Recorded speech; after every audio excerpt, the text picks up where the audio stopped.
There's a certain kind of drama that doesn't start with a clip or a tweet or a headline. It starts with a single Reddit comment. Imagine you're scrolling r/Fortnite late at night. Someone posts a thread with a simple question: does anyone else think SypherPK is kind of weird lately? You click in, expecting the usual stuff. Complaints about thumbnails. He complains too much? The normal creator slander. But buried in the replies, you see a comment that hits way harder than the rest.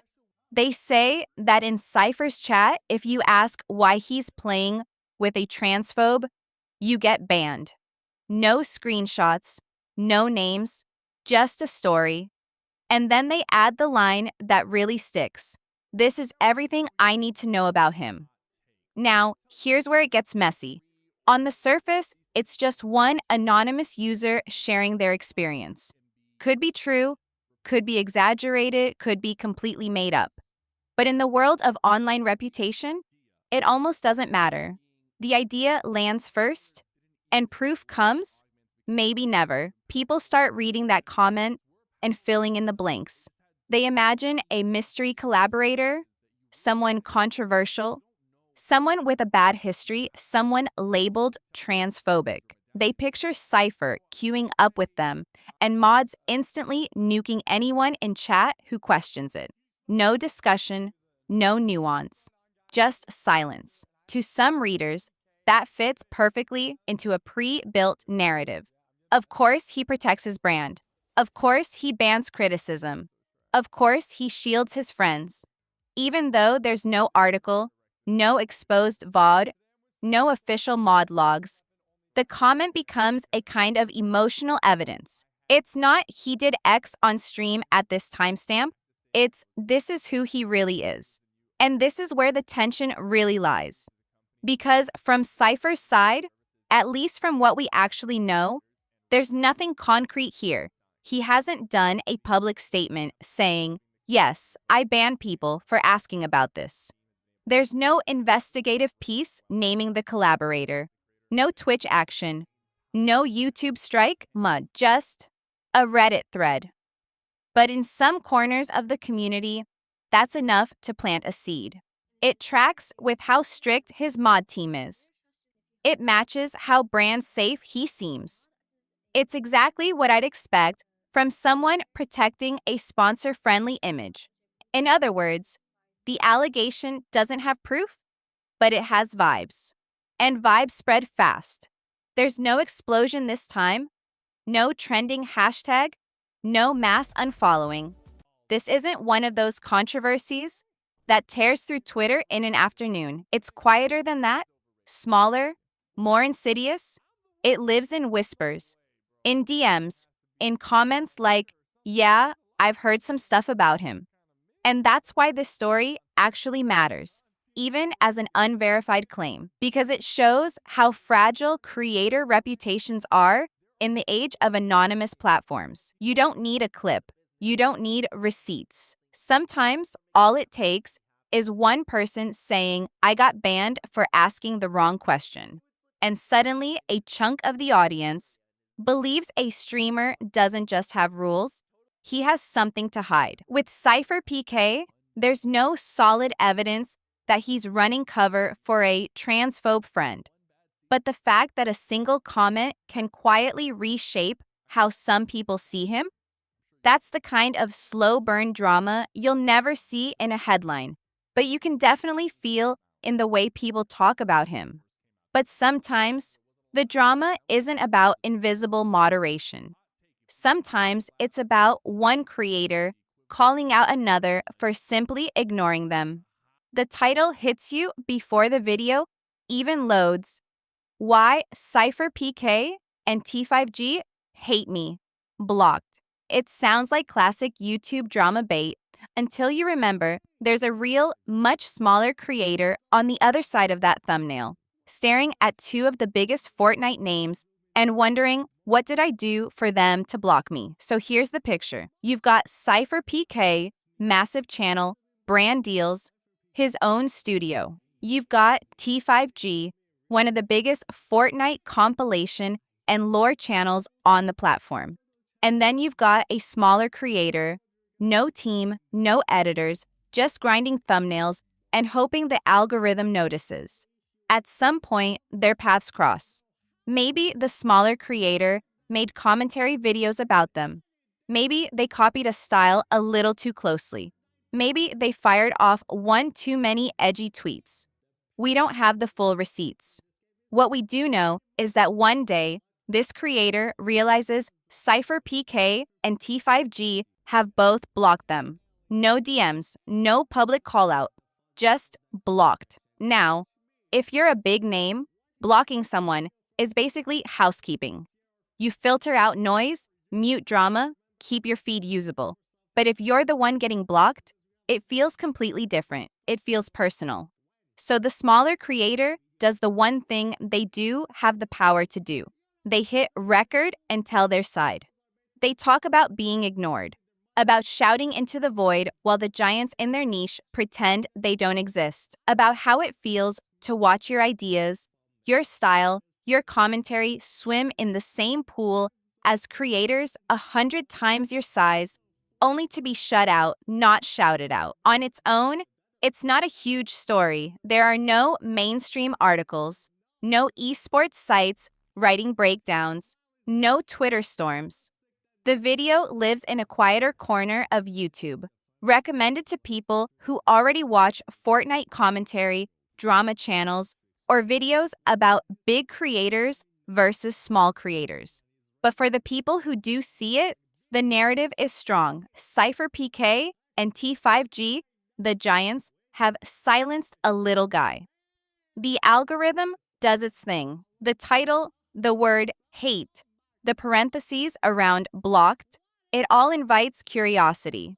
Some viewers instantly side with the smaller creator.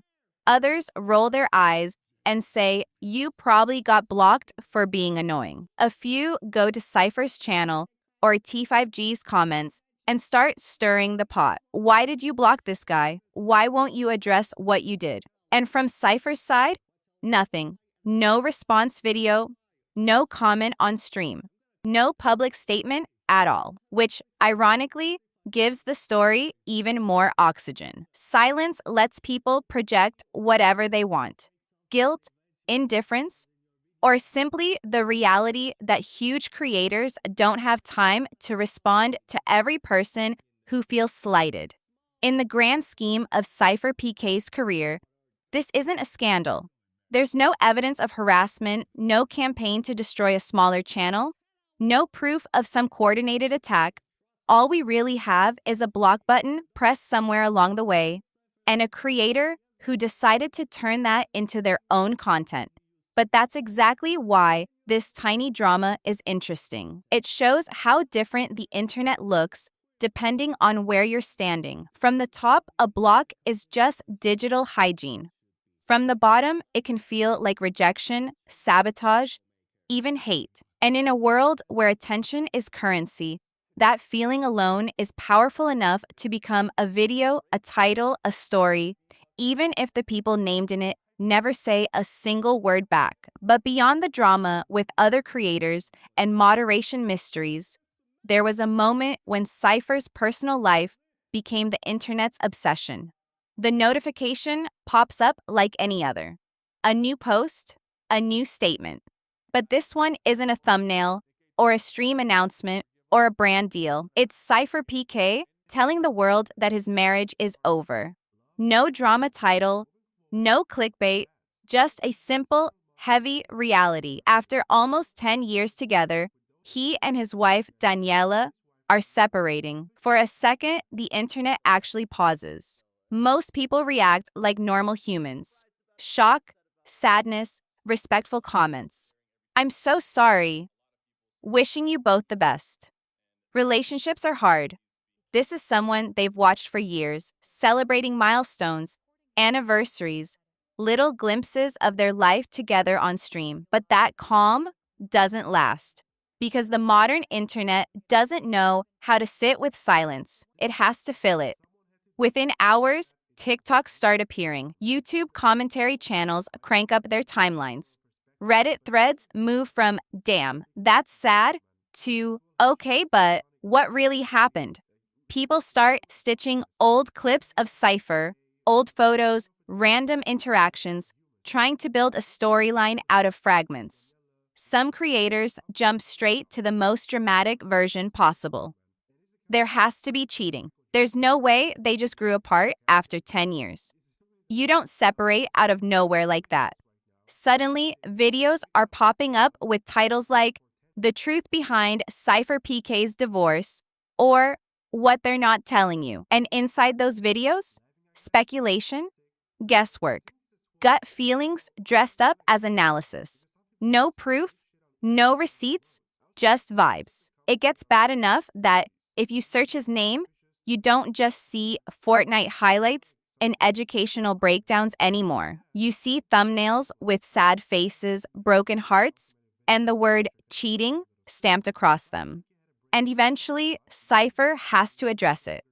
Not because he wants to farm his own personal life for content, but because at some point, the rumors stop being background noise and start becoming the story. On stream, in that controlled, calm way he talks about it. He confirms what's already public. Yes, they're separated. Yes, it's real. No, it wasn't some PR stunt. But then he goes further.